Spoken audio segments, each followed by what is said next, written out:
বন্ধুরা আপনারা কেমন আছেন? নিশ্চয়ই ভালো আছেন আর ভালো থাকেন এই শুভকামনাই করি। আমিও মহানের সালমান শাহর ভক্ত বিরাসা আছি নিকুঞ্জ ওভারব্রিজ অথবা আতরের দোকানদারি করে আমার কাছে খুব মায়া করে। এটা যারা দোকানদার আছে আমার বিষয়ে আমাকে সবাই চিনে, সবাই আসে আমাকে আগে থেকে চিনে 2-4 বছর আগে থেকে। আমার গ্রামের বাড়ি সুনামগঞ্জ। তোমার গ্রামের বাড়ি কোথায়? ভোলা। ভোলা ভোলা হলো তাবলিগের জন্য বিখ্যাত বাংলাদেশে। না ভুল বললাম, বাংলাদেশের তাবলিগের মধ্যে সবচেয়ে বড় জামাত বের হয় ভোলা থেকে। আমাদের এসে বলা এটা জানো তো সবাই, এটা জানো না? ভোলা আমাদের এসে ভোলা মানুষও ভালো, আমাদের দিকে মানুষও তারা অনেক ভালো। আমার ছোটো ভাই আমাকে মায়া করে, দোয়া করবে, তার আতর দোয়াটা দেখাই। বলো বলো আমাদের দোয়া দেখাও। আমি বলতে এই যে তার আতরের দোকান খিলকে তো আমার ব্রিজে নিচ্ছে, এই যে আতরের দোকান। আপনারা আসবেন, আতর নিবেন।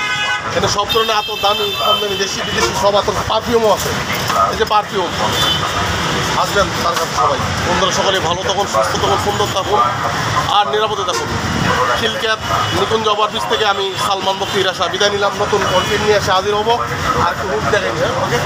এটা হলো যে এয়ারপোর্ট রুট, দেখতে পাচ্ছেন ব্যস্ত। এটা বিমানবন্দর সড়ক, দেখেন একদম ব্যস্ত। গাড়ি ঢুকতেছে ঢাকা থেকে, গাড়ি বের হচ্ছে। আলহামদুলিল্লাহ আলহামদুলিল্লাহ। বন্ধুরা সকলেই ভালো থাকুন আর নিরাপদে থাকুন। আসসালামু আলাইকুম রহমতুল্লাহ বারাকাতুহু।